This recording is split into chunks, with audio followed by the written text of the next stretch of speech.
Yo, what's up, children of the vault? Welcome back to another video. How you guys doing?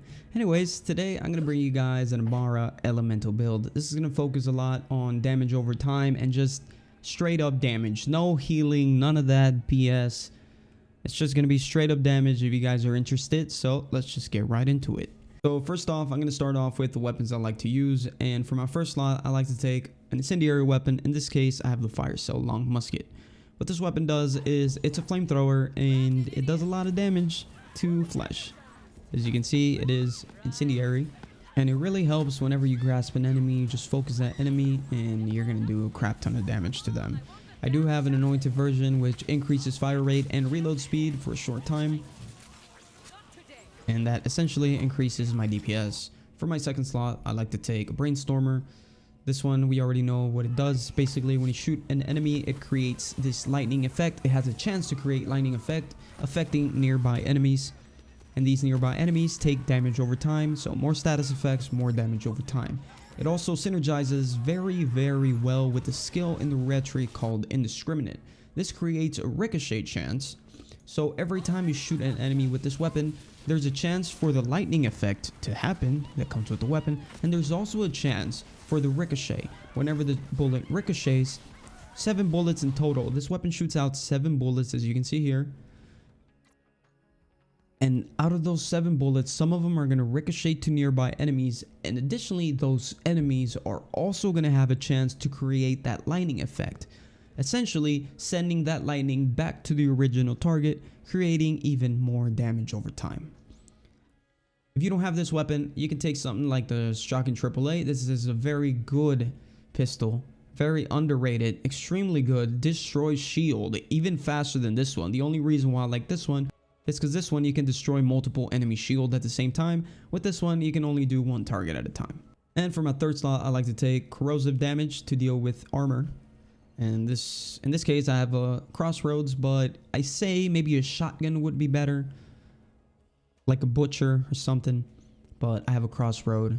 Whatever you want, it's all good. And then finally, big shout out to Eroctic, who I saw him do this first. He uses this pistol to reload all his weapons. You get this pistol in the mission called the Family Jewel when you follow Balex, the little pink teddy bear. And at the end of that mission, you get this pistol. And essentially, this is just going to reload all your weapons. So let's say I use this one, then this one, then this one, then I'm out of ammo. Might as well switch to this weapon, shoot it once and reload. The less reloading, the more DPS. Next up, for a shield, I like to take the Transformer. This one, I'm 100% resistance to shock damage. And whenever I get shocked, I turn all that damage into shields. So this is a very good thing to have, especially for things like Slaughter Shaft. There's a lot of barrels around. If you ever find yourself low on shields, just go to one of those shock barrels and just shoot it and you're good. You can also do some cheesy methods where you can use one of these exploding weapons with shock damage and just shoot it at your foot a ton of times until you regen your shield. That's kind of cheesy, but it's pretty cool. Now for a class mod, I like to take Phaserker, and what this does, it gives me max rush stacks plus 5. So I get 10 rush stacks from the blue tree, then 5 more from this. So that's 15 total rush stacks, and for every rush stack, I gain 3% weapon damage and 10% action skill cooldown rate. And what this also does is, in case I don't have those rush stacks build up, every time I use my action skill, my max rush stacks are just created. But I don't think we're going to have any trouble creating all those rush stacks on our own, because we're going to be creating a lot of status effects. Next up, I like to take the Hex Grenade. Really, the grenade, it's up to you. I just like to take this one. Whenever I see an enemy with blue shield, I just chuck them at them. So by the time I start shooting them, their shield is gone. Finally, for our artifact, I like to take an Elemental Projector Deathless. And this Elemental Projector says 183 for some reason. I'm actually not playing offline, as you can see here. I'm not playing offline, and this thing is saying 183%. It's supposed to be 90%. They just nerfed it, but whatever. Anyways, I like it because it's a deathless artifact, and what this does, it removes all my health, leaves me with 1 HP, and doubles my shield. So as you can see down there, I have 1 HP, 23,000 shields. Reason why I do that is to not worry about any skills in the skill tree that require me to get more health, like this one, Clarity, or sustainment. I don't need to worry about any of that, and I could just worry about skills that are going to give me more damage over time. Okay, so let's get right into the tree. First off, I like to put 5 points into Anima. What this is going to do is increase my status effect damage and time that it lasts, so it's just gonna make me do more damage. Also like to put 5 points into Tempest. This is going to increase all elemental damage by 30% and an additional 20% for shock damage. So this is going to be very nice for my Brainstormer. Next up, we got Wildfire. I like to put 5 points here. What this does is every time you apply a status effect on an enemy, there's a chance for it to spread to a nearby enemy, creating more dot damage. Next up, I like to put 1 point into Dread. My damage is increased after a few seconds after I grasp an enemy. Every time I kill a grasp enemy, my weapon gets instantly reloaded.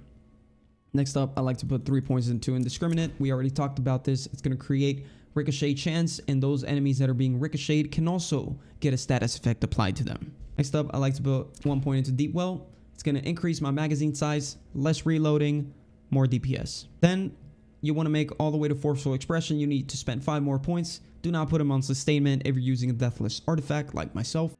So put 5 points into Conflux, and what this does, every time I apply a status effect to an enemy, there's a chance for that enemy to be electrocuted, ignited, or melted. Next up, I like to put the point into Forceful Expression. What this is going to do is every time I deal damage to an enemy with the weapon, I get bonus elemental damage based on my action skill element. So if my action skill element is shock damage, if I shoot an enemy and do like 5,000 damage, 18% of that damage is going to be added as shock damage. So that's just gonna increase my damage. Now for the green tree, we're gonna skip this. We don't need any of this.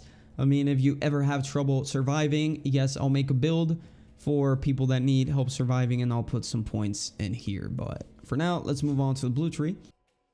Starting off, we want to put 5 points into Valiant Tapestry. What this is going to do is it's going to create stacks of rush for every status effect applied. And since in our red tree, we have a lot of things like this one, Wildfire, which spreads status effects. This one, Conflicts, create extra status effects. It's going to help us create rush stacks pretty quickly. So go ahead and put it into here. Then you want to put 5 points into Restless. A lot of skills depend on your action skill you use. So the more often you have your action skill, the better. Next up, you want to put 5 points into Alacrity, and what this is going to do is increase your reload speed for every stack of rush. You can also put them into Fast Hands. That's completely up to you, but I like to put 5 points into Alacrity.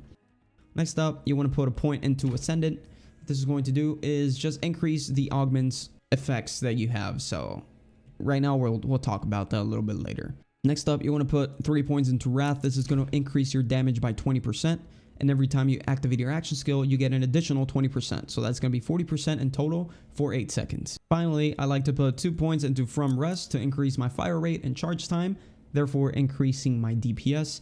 And then finally, 1 point into Remnant. What this is going to do is every time you kill an enemy, that enemy is going to create a little ball, a projectile, that's going to look for another enemy nearby and hit him with your action skill element. So if you have right here shock damage, you're going to be doing shock damage to another enemy. Additionally, what I really like about this is any overkill damage is added to the projectile's damage. So as you can see, the projectile damage is only 651.